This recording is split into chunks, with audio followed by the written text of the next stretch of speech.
kasih Bapak atas kesediaannya di pertemuan kali ini, yaitu wawancara. Jadi saya mendapatkan tugas calon guru penggerak angkatan 9 ini untuk mewawancarai kepala sekolah. Iya. Bapak bersedia ya Pak?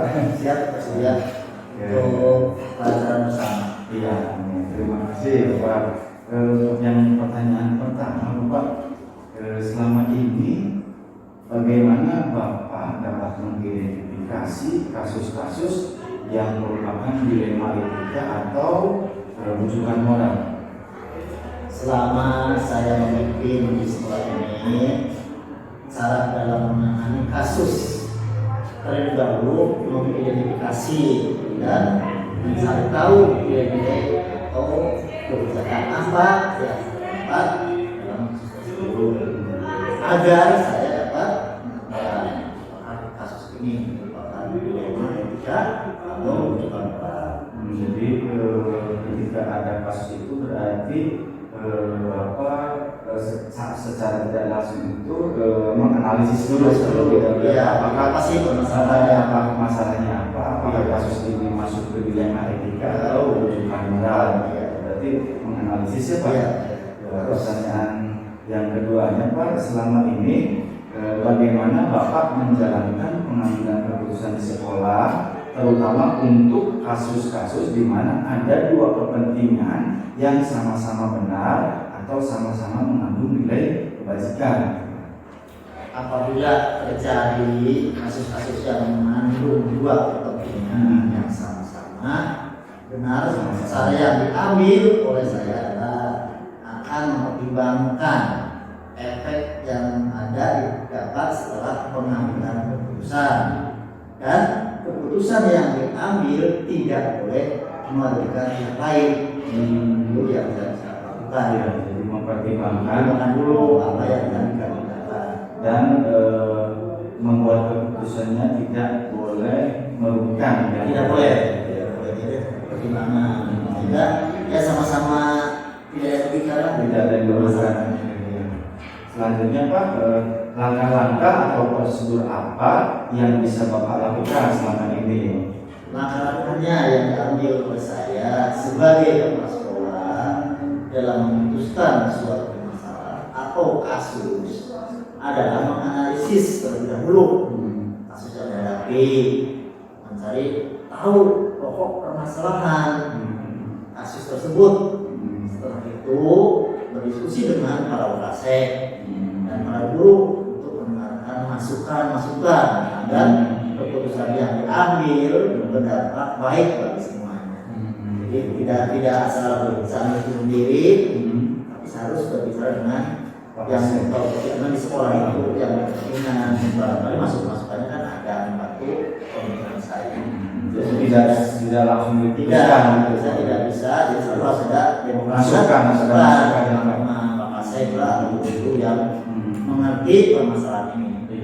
Terutama kesiswaan biasanya ya kurikulum ataupun dari guru yang senior bisa mengetahui permasalahannya apa.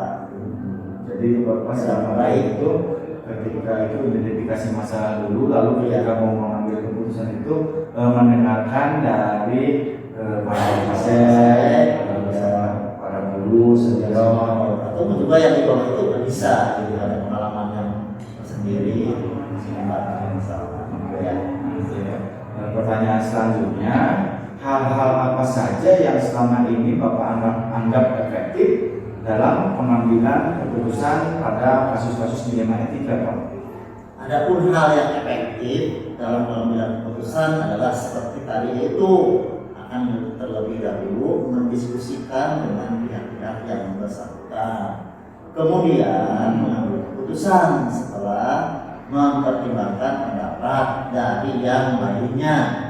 Karena keputusan akhir adalah tanggung jawab saya sebagai pimpinan. Jadi saya tidak bisa seolah ini keputusan itu hasil pemikiran saya saja, dan takut nanti akan tidak baik buat saya. Saya minta pertimbangan dari teman-teman yang lebih senior atau wakil. Yang contoh kasusnya itu di sekolah ini ada ya Pak? Ada, ya. Kalau kita ceritakan ya, ini sih ada. Dari dulu satu pikiran ini termasuk juga ya. Satu pemikiran dari pribadi seorang pimpinan, keduanya juga dari yang bersangkutan, termasuk kepada anak. Nah, itu yang paling penting itu anak. Tanggung jawabnya karena kita di sini bekerja adalah buat anak, melayani anak-anak. Kalau apa istilahnya kewajiban kita tidak terpenuhi untuk anak, itu seolah kita merasa bersalah. Tapi di sini kita ambil keputusan. Soalnya ini kan sama-sama manusia, sama-sama baik, sama-sama punya perasaan. Mana yang lebih penting? Akhirnya saya ambil keputusan bahwa anak adalah lebih utama. Walaupun di lain pihak ada yang kurang enak mungkin, tapi secara kepemimpinan harus ditempuh mana yang paling baik. Kita dalam melayani anak. Intinya berarti fokusnya itu murid. Ya. Kalau dulu kan bisa siapa saja lah, kalau anak kan hanya selama menjadi siswa ya kita melayani. Iya. Pertanyaan berikutnya, hal-hal apa saja yang selama ini merupakan tantangan dalam pengambilan keputusan pada kasus-kasus di etika seperti kasus tadi tantangannya? Hal yang menjadi tantangan dalam mengambil keputusan dalam dilema etika adalah ketika kasus tersebut melibatkan murid dan orang tua murid, karena harus hati-hati ketika mengambil keputusan supaya keputusan yang dihasilkan tidak berdampak di masa yang akan datang. Contoh, gara-gara kita bertindak tidak baik, akhirnya kan nilai jual ke masyarakat kurang percaya. Nah, kita ingin meningkatkan mutu kualitas. Jelas di sekolah kita itu istilahnya kekurangan murid lah gitu. Karena dengan kondisi memang kondisi seperti ini, lingkungan masyarakat lulusan dari SD juga tidak begitu banyak lah gitu. Dengan harapan kita. Nah, gimana caranya? Kita itu meningkatkan mutu kualitas sehingga orang tua, masyarakat yang dekat dengan kita itu percaya, sehingga orang tua mau menyekolahkan ke kita. Itu yang saya berikan ini katakan. Pertanyaan selanjutnya Bapak, apakah Bapak memiliki sebuah tata cara atau jadwal tertentu dalam sebuah penyelesaian kasus dilema etika? Lalu apakah Bapak langsung menyelesaikan di tempat atau memiliki sebuah jadwal untuk menyelesaikannya? Bentuk atau prosedur seperti apa yang Bapak jalankan? Dalam pengambilan keputusan tentu saya pertama membuat jadwal dulu, meneliti dulu permasalahannya. Kapan kita mengambil keputusan agar tidak ada yang merugikan, sama-sama enak. Ya, sepertinya dianalisa dulu nih permasalahan apa yang terjadi, menentukan pendapat yang ada bagaimana, ya, kemungkinan memutuskan apa yang akan diambil, apakah kedua-duanya bisa diterima atau ada yang dirugikan.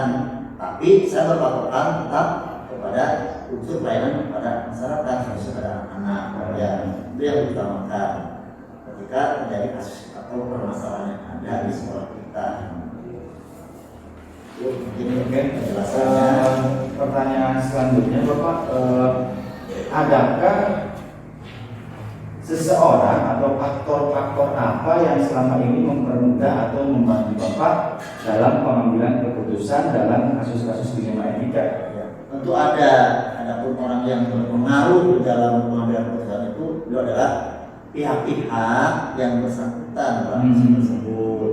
Faktor yang membantu ketika memusyawarahkan berjalan lancar dan menghasilkan titik terang. Jadi intinya kita harus mencari siapa nih orang yang bisa berpengaruh, bisa mempengaruhi pada permasalahan itu dan membantu pemikirannya. Karena mungkin di antara teman-teman, guru ataupun yang lain tidak semuanya bisa memberikan ide-ide untuk mengambil keputusan yang baik yang akan diambil keputusan oleh saya selaku pimpinan. Mungkin itu penjelasannya. Pertanyaan terakhir Bapak, dari semua hal yang telah disampaikan oleh Bapak tadi, pembelajaran apa yang dapat Bapak tip dari pengambilan Bapak ketika mengambil keputusan dilema etika, Pak? Iya. Nah, yang saya ambil dari pengalaman ini ketika mengambil permasalahan, pertama kita harus lihat dari segi keuntungan pribadi atau keuntungan secara umum. Ya, saya tidak ingin memperlihatkan keinginan egois pribadi. Ya, saya ingin tetap aturan yang dipegang. Aturannya bagaimana? Kalau secara aturan egois, ya tidak akan baik kan kalau sudah ada aturannya. Tetap kita berlandaskan kepada aturan pemerintah yang berlaku demi keamanan kita bersama. Gitu. Bisa pimpinan akan dipantau oleh teman-teman, oleh masyarakat dan oleh murid. Jadi kita mengambil keputusan itu berdasarkan aturan yang ada di dinas pendidikan khususnya karena kita menangani permasalahan di sekolah. Terima kasih Bapak atas waktunya. Dari saya ucapkan terima kasih banyak. Saya akhiri. Assalamualaikum warahmatullahi wabarakatuh. Waalaikumsalam warahmatullahi wabarakatuh. Terima kasih Bapak, semoga selamat ya. Sehat ya.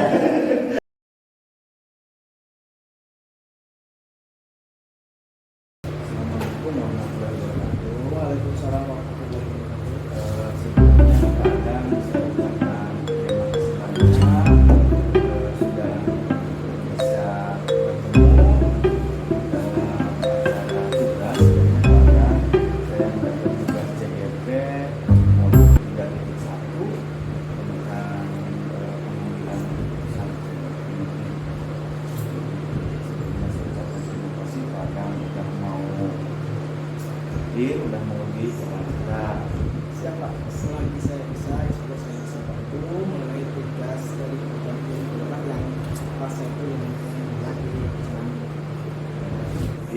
ini ada beberapa panduan pertanyaan Pak. Selama ini bagaimana Bapak dapat mengidentifikasi kasus-kasus yang merupakan dilema etika atau rujukan moral? Itu ya Pak.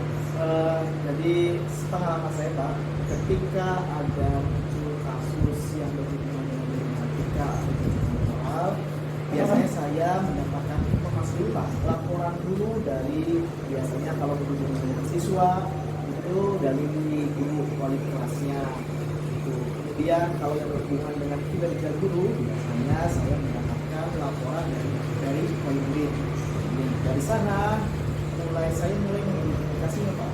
Jadi saya baru menampung dulu misalnya keluhan-keluhan yang muncul, misalnya keluhan tentang siswa itu guru mengeluhkan misalnya ada beberapa anak yang mengalami kesulitan belajar secara akademis ataupun bisa keluhan dari masyarakat atau murid yang komplain kinerja dari guru yang kurang maksimal. Nah, dari sana saya selaku pimpinan itu akan menampung dulu Pak, dan mulai mencari data-data informasi terkait kebenaran informasi tersebut. Jadi ketika sudah dapat informasi, saya akan mulai melaksanakan langkah-langkah selanjutnya seperti cara identifikasi yang biasa saya lakukan.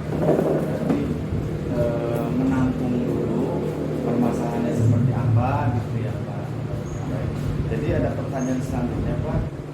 Selama ini bagaimana Bapak menjalankan keputusan di sekolah, terutama untuk kasus-kasus di mana ada dua kepentingan yang sama-sama atau sama-sama benar atau sama-sama mengandung nilai kebajikan. Untuk ini Pak, contoh saja ya Pak, contoh permasalahan yang muncul di sekolah saya itu ada misalnya keluhan dari murid terhadap kinerja guru. Guru tersebut indisipliner ya, misalnya dia jarang berangkat, tapi orang tua itu kurang mendapatkan informasi yang lengkap kenapa guru tersebut tidak berangkat misalnya seperti itu. Nah di sini kronologisnya si guru tersebut itu memiliki sedikit riwayat sakit di mana dia harus melakukan proses pengobatan. Dalam satu minggu itu harus 2 kali dia kontrol kesehatan. Jadi emang di hari-hari tertentu dia beberapa hari dalam satu minggu dia tidak berangkat 2 hari minimal itu karena dia harus kontrol.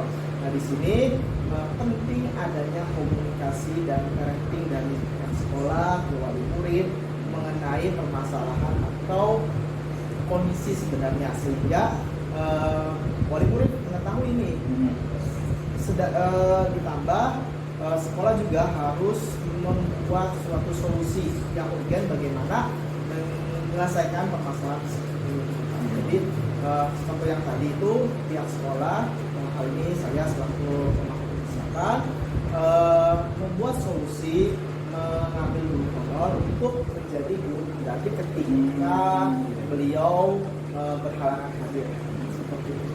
Jadi menemukan solusi tanpa ini apa untuk kepentingan bersama. Betul, Pak. Jadi ini pertanyaan selanjutnya, langkah-langkah atau prosedur apa yang bisa Bapak lakukan selama ini? Langkah-langkahnya. Kalau langkah-langkahnya kayak untuk tadi masalah yang tadi Pak ya. Masalah yang tadi itu kan otomatis kita dapat informasi dari murid. Nah dari sana kita kan ini dulu menampung dulu, kemudian habis itu saya sebagai pimpinan berkomunikasi dulu, berdiskusi dengan rekan-rekan ini ada keluhan apakah barangkali dari rekan itu juga ada masukan, karena kemarin juga ada masukan udah Pak, kalau misalnya ada pelajaran si Bapak itu ya kita yang kosong mengisi yang kosongannya, ada yang seperti itu. Itu kan secara editorial ya Pak, jadi secara yang harus diputuskan sekarang misalnya gitu. Secara strukturalnya ini kan selaku yaitu pegawai negeri, jadi kan secara kepegawaian kepala sekolah itu harus melaporkan kepada misalnya awas ataupun pambil, karena sekolah itu di sekolah dasar itu masih naungan koordinasi wilayah. Nah nanti dari itu bisa melaporkan ke tingkat selanjutnya ke dinas ataupun ke BKSDM kepegawaian. Di sana baru diputuskan seperti apa. Jadi dalam pengambilan keputusan langkah-langkahnya tetap harus diterapkannya Pak. Artinya kita tidak bisa memutuskan sendiri gitu. Jadi kita butuh masukan dari rekan-rekan guru ataupun tadi ke pengawas dan juga ke dinas pendidikan. Betul Pak. Ada langkah berikutnya yaitu pertanyaan berikutnya, hal-hal apa saja yang selama ini Bapak anggap efektif dalam pengambilan keputusan pada kasus-kasus dilema etika? Yang sepengalaman saya Pak, yang saya rasa efektif itu dia komunikasi Pak. Komunikasi yang baik, baik itu guru kepada kepala sekolah, guru kepada wali murid, sekolah dengan pengawas ataupun komite itu kunci. Ketika komunikasi di awalnya sudah baik dan ada permasalahan yang muncul, kita gampang untuk menyampaikannya karena di awalnya sudah ada komunikasi yang baik. Jadi di awalnya juga udah misalnya di guru kelas sama murid atau wali muridnya udah ada GPA sendiri. Jadi kita juga bisa menyampaikan perkembangan anak, misalnya hal-hal apa saja yang misalnya jadi permasalahan kita sampaikan. Misalnya ada permasalahan kita japri ke wali murid yang bersangkutan supaya kita juga menjaga istilahnya kerahasiaan Pak. Jadi komunikasi Pak. Komunikasi, jadi untuk apa namanya itu yang komunikasi itu sangat efektif berarti. Betul. Ya. Pertanyaan selanjutnya Pak, hal-hal apa saja yang selama ini merupakan tantangan dalam pengambilan keputusan pada kasus-kasus dilema etika? Tantangannya misalnya gini Pak, tadi yang kasus tadi kan kadang komunikasi ada yang berjalan atau tidak jalan kayak. Nah ketika kita sudah memutuskan suatu kebijakan atau keputusan, kita tidak boleh udah selesai, udah nggak ada tindakan lagi. Setelah keputusan disampaikan, kita harus ada tindak lanjutnya. Kita harus menyampaikan, memberikan pengertian lagi kepada orang tua, menjelaskan keputusan ini berdampaknya seperti itu. Jadi kita harus ada penyampaian yang lebih jelas Pak, supaya pemahaman mereka menangkap apa yang ingin kita sampaikan. Maka yang tertulis bisa saja salah menafsirkan Pak. Jadi ketika sudah diputuskan, bisa ada keluhan, kita panggil yang bersangkutan, kita jelaskan. Tidak hanya dengan tulisan atau dengan sekedar WA. Kita perlu ada komunikasi supaya mereka juga jelas dan memahami kondisi. Berarti ada komunikasi dan konfirmasi dari kedua belah pihak. Ya.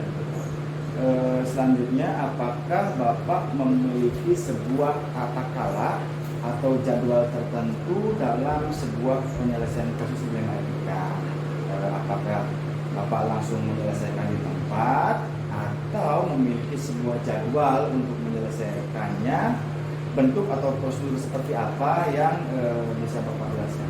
Nah, untuk prosedur yang tadi yang contoh ya, Ya. itu tidak bisa diputuskan secara langsung. Jadi ada prosedur yang harus kita terapkan. Dimana tadi misalnya itu ada suatu masukan atau keluhan dari wali murid, kita tampung, kita proses juga ke yang bersangkutan gimana nih ada kayak gini, kita sambungkannya. Habis itu kita tampung juga dia misalnya dia nggak bisa kayak ini karena kondisi yang tidak memungkinkan. Kemudian kita diskusi dengan rekan-rekan guru yang lainnya. Kita juga minta masukan dari pengawas dan polri apakah itu harus dipindahkan ke mana. Kita juga istilahnya kita sebagai bawahan yang lebih tinggi, kita harus meminta bantuan atau pandangan lah supaya kita jangan salah melangkah. Jadi ada bimbingan dari atasan atau dari dinas yang lebih tinggi gitu. Kayaknya kalau seperti itu di sekolah saya juga ada, Pak. Hampir ada, Pak. Hampir malah ada juga. Ya, karena usia sih, Pak. Karena usia atau memang karena sakit berpanjang, akhirnya tidak bisa melakukan kewajiban itu, berarti dilematika. Betul, Pak. Istilahnya kan bukan rujukan moral, betul lah. berarti kan istilahnya kan dia baik itu karena dia posisinya harus kesehatan ya istilah yang itu Dia baik untuk dia. Iya. Gitu kan. Iya. Jadi benar melawan benar.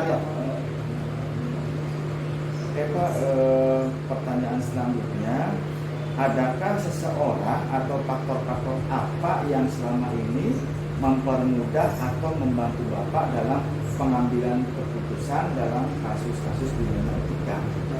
Dari yang sudah dijelaskan di awal, istilahnya kepala sekolah yang mengambil kebijakan tidak bisa mengambil keputusan secara sepihak tanpa adanya pendukung dari unsur-unsur lainnya, stakeholder lainnya. Dalam hal ini tetap saja untuk masalah siswa yang mengalami kesulitan apapun, guru harus mendapatkan informasi yang jelas dan utuh dari wali kelas.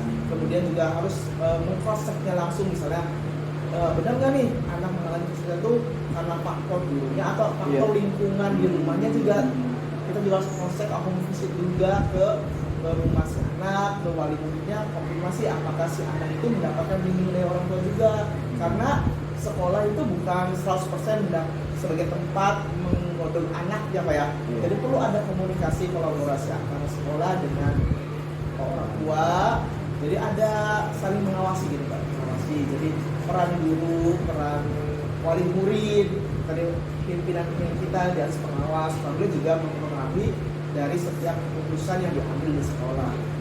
Jadi kita diharapkan dalam setiap pengambilan keputusan tidak hanya dalam satu sumber saja. Jadi supaya kita tahu dari perspektif yang lain. Dari berbagai sudut pandang kita kumpulkan untuk pemecahan solusi. Berarti tidak bisa secara sendiri, secara instan gitu ya Pak. Harus mendengar lah beberapa masukan. Betul Pak. Saya nggak bisa emosional Oke, ini pertanyaan terakhir Pak.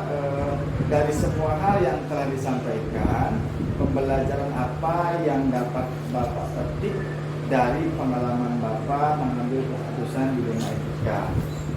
Dalam setiap pengambilan keputusan yang bisa saya petik itu kita tidak bisa secara egois dalam pengambilan keputusan. Untuk kasus tadi kan kita tidak bisa sporadis si guru tersebut tuh tidak disiplin. Ternyata kita kan tahu kondisi beliau itu kondisi sakit, di mana ketika dia tidak melakukan pengobatan itu berakibat misalnya bisa karena misalnya itu kebetulan dia itu tidak itu ketika darah nggak dibersihkan otomatis dia akan bercampur itu dengan bisa mengakibatkan misalnya dua kali dalam seminggu dia harus izin untuk kontrol cuci darah. Jadi itu yang ketika hal itu kita tidak boleh egois, kita juga harus kita kita di sisi lain juga kita tidak bisa memindahkan kebutuhan si murid. Iya, kebutuhan muridnya. Kita juga nggak boleh terbengkalai. terbengkalai. Jadi kita juga harus mencari solusi untuk si bapak dan si anak ini juga harus kita pertimbangkan. Ada salah satu cara yang kami putuskan itu kita mengambil tenaga baru untuk menggantikan peran si bapak yang sakit seperti itu. Jadi baik untuk beliau, baik untuk murid gitu ya. Jadi Tapi di hari-hari lain dia berangkat. Berangkat setelah misal di 2 hari yang dia izin untuk kontrol cedera, dan dia berangkat. baik Pak Adang, terima kasih banyak sudah bisa hadir dan sudah bisa diwawancara. Saya akhiri perbincangan ini dengan ucapan terima kasih dan dihadiri oleh Topik Wajah. Assalamualaikum warahmatullahi wabarakatuh. Waalaikumsalam. Terima kasih Pak Adang.